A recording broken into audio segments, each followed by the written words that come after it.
Gabriel Alors, Lemoine, le réalisateur. je sentais que ça s'orientait quand même vers moi.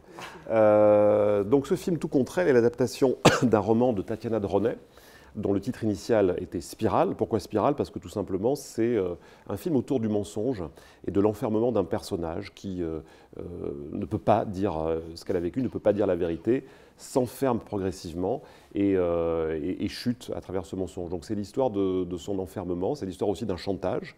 Mais voilà, il ne faut pas en dire trop parce qu'effectivement, comme le film est basé là-dessus, on ne peut pas trop le déflorer. Alors, c'est ma collaboratrice, mon associé. Et on a une boîte de production, c'est nous qui avons produit le film. Et quand elle a lu le livre, elle m'a appelé, elle me dit Bruno, je crois que je viens de lire un film. De lire un film. Et donc je l'ai lu, effectivement, j'en ai déduit qu'elle avait raison. Mais on n'aimait pas la fin. On n'aimait pas le déroulé psychologique des personnages. On pensait qu'il y avait autre chose à faire. Mais Tatiana Droney, c'est quand même un grand auteur. Elle a une réputation. Elle voulait que si tant est qu'on fasse une adaptation, pourquoi pas, mais alors que ça soit quelqu'un de solide qui la fasse. Donc on est allé chercher un grand scénariste qui a très rarement, si ce n'est jamais travaillé pour la télévision, qui a beaucoup travaillé pour le cinéma, pour tous les films de Téchiné, les films de Claude Miller, les films de Benoît Jacot, qui s'appelle Gilles Torrent et qui a accepté de travailler sur le scénario avec Gabriel Lebaumin, sous notre supervision à Garance et moi, parce qu'on est les vrais producteurs artistiques en fait. Et à partir de là, on a tiré de ce roman intéressant un film qui nous semblait être plus en adéquation avec ce qu'on espérait du roman lorsqu'on l'avait lu. Le parti pris de départ, c'était que ce film racontait des agissements extrêmement sombres. Le mensonge, la trahison, la duplicité, le chantage, et même plus. Et que moi j'avais envie qu'il y ait une tension entre le fond et la forme. C'est-à-dire que le fond est très sombre, en fait, ce sont des moteurs humains extrêmement terribles, et je voulais que la forme soit au contraire, comme les films noirs des années 40 ou des années 50, plutôt sophistiquée, plutôt élégante, et que l'on voit ces agissements dans des décors qui aient de la gueule, avec des personnages qui aient de l'allure, une lumière qui soit sophistiquée, et ainsi de suite.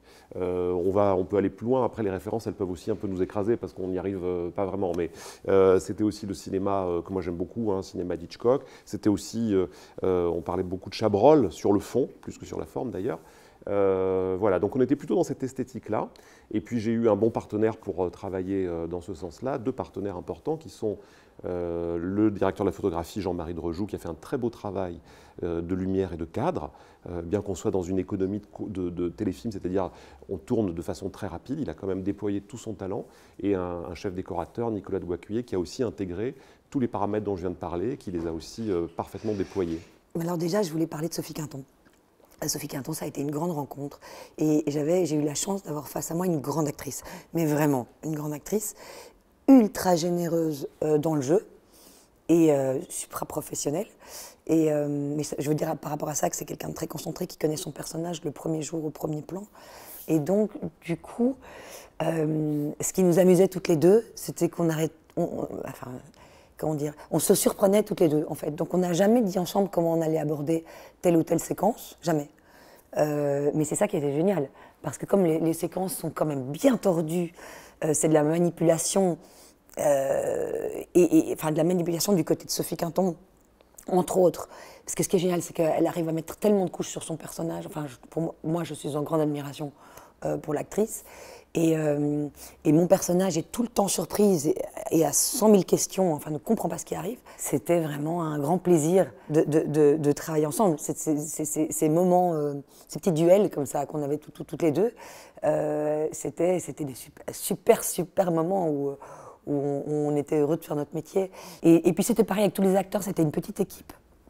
On était vraiment extrêmement, sous le regard extrêmement bienveillant.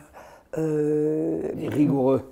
Alors c'était, oui, c'est une main de fer dans un gant de velours, mais tout en... Donc il savait très bien où il voulait nous emmener, mais tout en écoute des propositions. Donc c'est ça qui est formidable, c'est qu'il y a un vrai échange. Et puis nous, on avait beaucoup de chance de travailler pour Gabriel. Je pense que c'est une des raisons pour lesquelles tout le monde a... Vous aviez déjà collaboré ensemble aussi, il y avait une... On avait travaillé sur un précédent film que j'avais tourné il y a 2 ans, Nos Patriotes, où Astrid avait un rôle important. Et c'est vrai qu'on s'était plutôt bien entendu, on s'était bien rencontrés et que moi j'avais très envie, on en a parlé avec Bruno, et effectivement nos envies ont convergé par rapport au personnage d'Hélène, parce qu'on cherchait effectivement une personnalité qui puisse incarner à la fois l'élégance, le mystère, le charme, la féminité. Enfin, et la panique. Et la panique, et en même temps d'avoir une comédienne qui soit justement dans cette zone de subtilité qui fait que le film, en tout cas on l'a voulu comme ça, est assez fin justement, il n'est pas caricatural. C'est un film élégant, cruel et complexe. C'est une longue et lente strangulation. Et à la fin, tout le monde manque d'air dans ce film. En fait. D'ailleurs, il y a un plan sur une toile d'araignée. Voilà. Vous avez vu un moment qu'il y a un plan sur une toile d'araignée. Il y a beaucoup de petits plans comme ça, symboliques. C'était là par hasard, hein, je précise, on ne l'a pas créé, la toile d'araignée, on l'a juste... mais quand tu l'as vu, tu t'es dit que c'était exactement ça.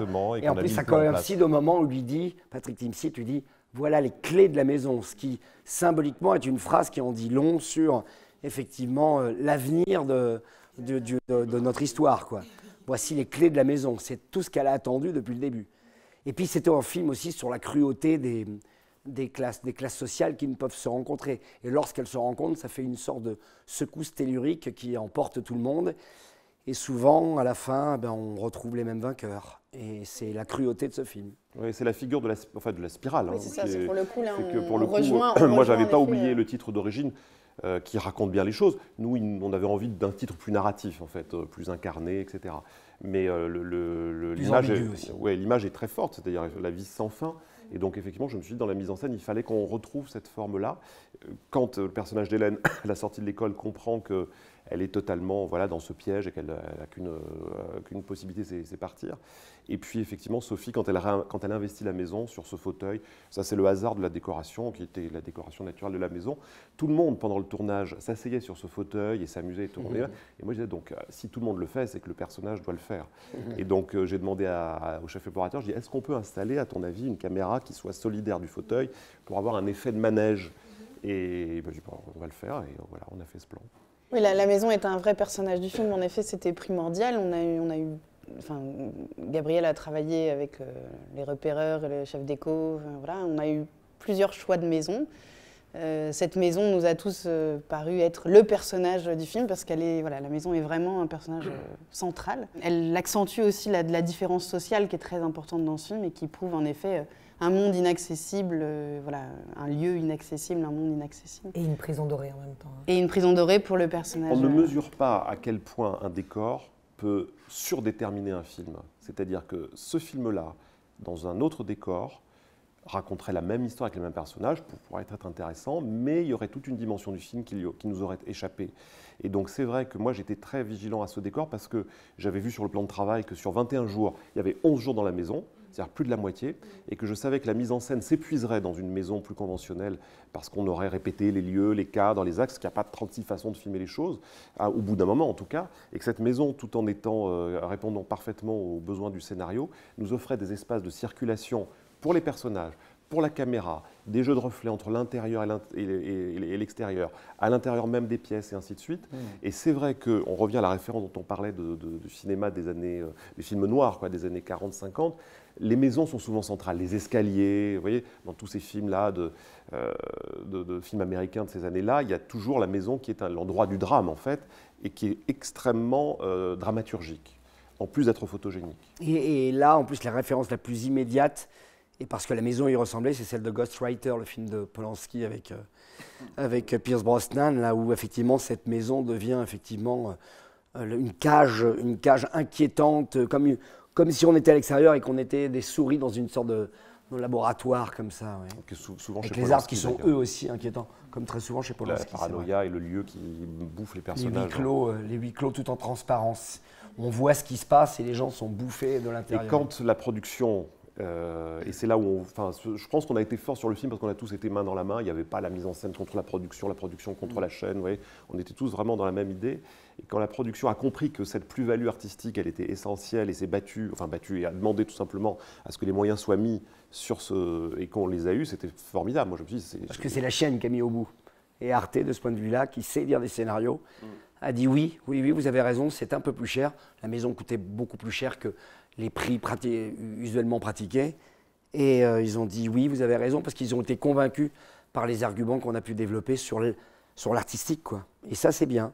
Je ne dis pas que toutes d'autres chaînes auraient refusé, mais avec Arte, c'est plus évident que vous pouvez les convaincre sur l'artistique, sur l'écriture. Et ça, c'est quand même agréable de travailler avec une chaîne qui est à ce point proche des auteurs et des réalisateurs.